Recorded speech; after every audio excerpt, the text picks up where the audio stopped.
Those looking to the skies tonight or tomorrow night will be treated to what's called the buck moon. This is the term for July's full moon, which will officially reach full light at 4:37 p.m. tomorrow. I'll give you a spoiler alert though, it won't be shaped like a deer or even a couple of dollars, but there's still some interesting history behind its name. The names of each full moon are rooted in very deep tradition. It comes from multiple sources, but typically from Native Americans and their culture. And 12 moons are named in total, and that's because the calendar of the moon, and typically in our day and age, it lines up very closely to a month. So during these times, there were no calendars, and that was a big way to keep track of the time.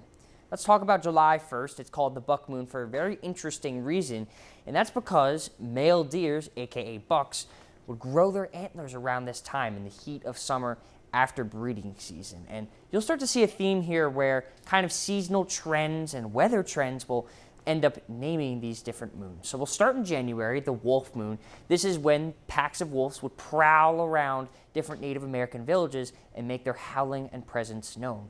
That's why it's called that. In February, called the snow moon. That's a very self-explanatory one, especially in northern climates. That's when snow is typically most common. In March, the worm moon. This is when grounds would start to unfreeze. The permafrost would kind of get away out of the eye, and worms would start to come out of their burrows. And this happens especially when it rains as well.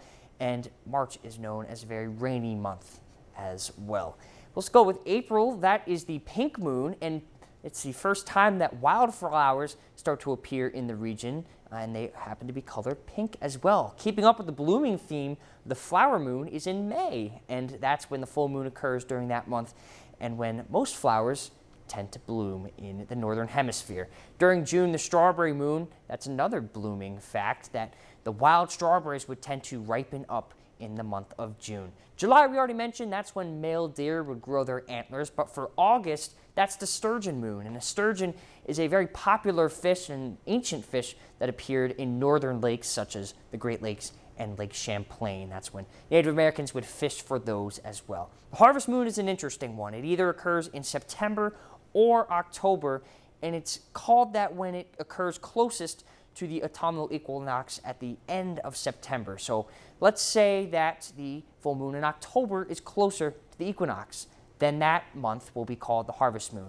If it's an off month, if the full moon during September doesn't happen closer to the equinox, then we would call that the corn moon, and then during October, we'd call that the hunter's moon as well. Moving on to November, we call that the beaver moon because that's when they're most active before winter, getting their dams up and running, and then a very self-explanatory one during the month of December called the cold moon for the very, very chilly season and chilly air that makes its appearance. But another interesting thing that occurs is 2 full moons during 1 month. It can happen because the calendar of the moon is a little bit shorter than the calendar for us.